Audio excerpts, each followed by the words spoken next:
Welcome to Venezuela Insider, the only place in Venezuela for expats, digital nomads, entrepreneurs, investors, travelers, and related internationals. For more information, venezuelainsider.com. Well, you know what they say. Bulls make money, bears make money, and pigs, they get slaughtered. I'm a big fan of Gordon Gekko. I love the Wall Street movies, and this particular sentence doesn't have anything to waste. And you know the old saying on Wall Street, fools make money, bears make money, pigs get slaughtered. And we have a lot of pigs here in Venezuela. Of course, pigs on this metaphor regarding Wall Street.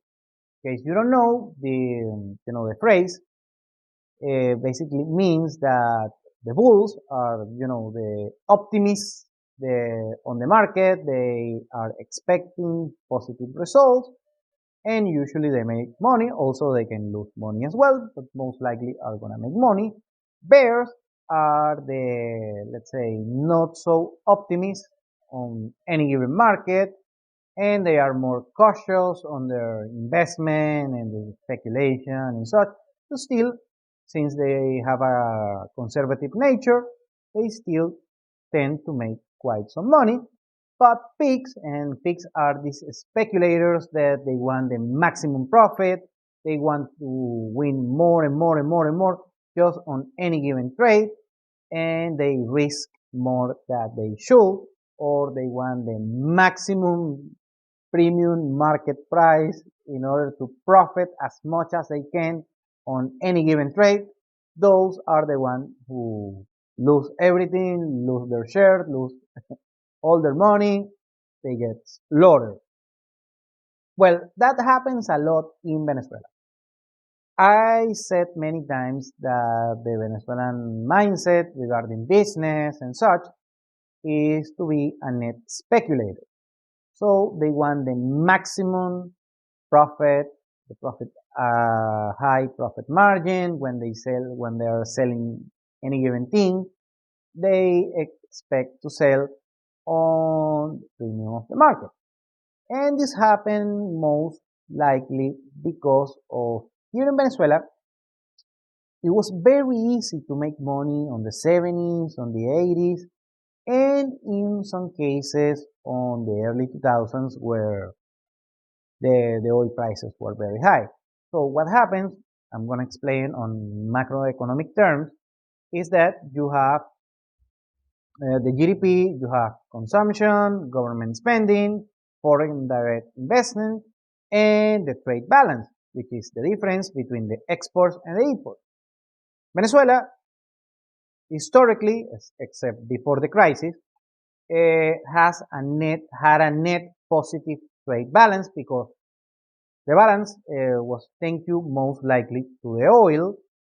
We have a lot of oil revenue that come to the country, and it was way more than the imports that we had on the country, that it was basically imported mass consumption goods like cars, imported clothing, imported high-end food, and scotch. In Venezuela, we drink a lot of scotch, and fancy products. But still, the oil revenue, the export on oil revenue was way higher historically than the imports on these fancy goods. And of course, machinery and technology. Well, and since the trade surplus that we used to have in Venezuela, and still we have a small surplus, but that's not it. Well, the main takeaway is that that surplus just was squandered on the whole economy, was just helicopter money on the whole economy. So it was a lot of cash circulating for consumption. And what happened is anyone who has just a remote business mindset, they can just start a business if they know what they're doing. I'm talking back then on the 80s and 90s and on the 70s and 80s. and the early 2000s on a lesser degree, and they can make quite some money very easily for international standards back then. And what happened is they sell anything, they put everything on sale, let's say any given goods and services. Could be discretionary, could be a necessity, could be leisure and hospitality, you name it. So they are accustomed to high profit margin. Very good. Well, what happened is the average Venezuelan businessman or entrepreneur, what they do is they irrationally still expect high profit margins, and they are very stubborn every time they are selling any given goods and service. So they expect a premium price of selling, a huge profit margin, huge ROI. In most cases, is not what happens, and they lose their share, they go belly up, their business go bankrupt, or if it's just an individual selling anything, what happens is they spend too much time selling the any given product, any given good, any given asset, and they just spend that time being liquid.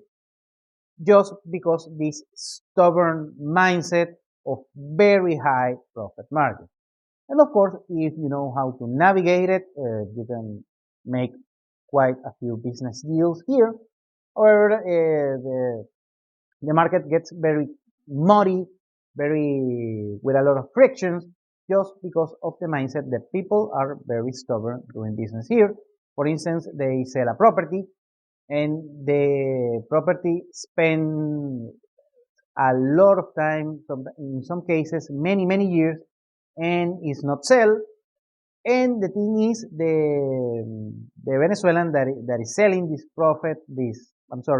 real estate property on a premium price, or market premium price, they don't consider that that property requires maintenance. You have to pay. It's always an expense to own a property if you don't know what you're doing. And so they spend many years with this property that requires, of course, a lot of spending, maintenance, HOA fees, you name it. And they lose a lot of money. At the end, they have to sell it even lower of the market price when they don't have the liquidity.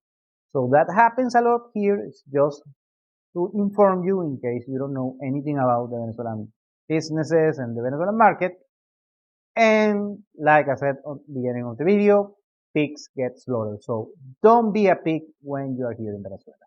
Thank you for watching Venezuela Insider.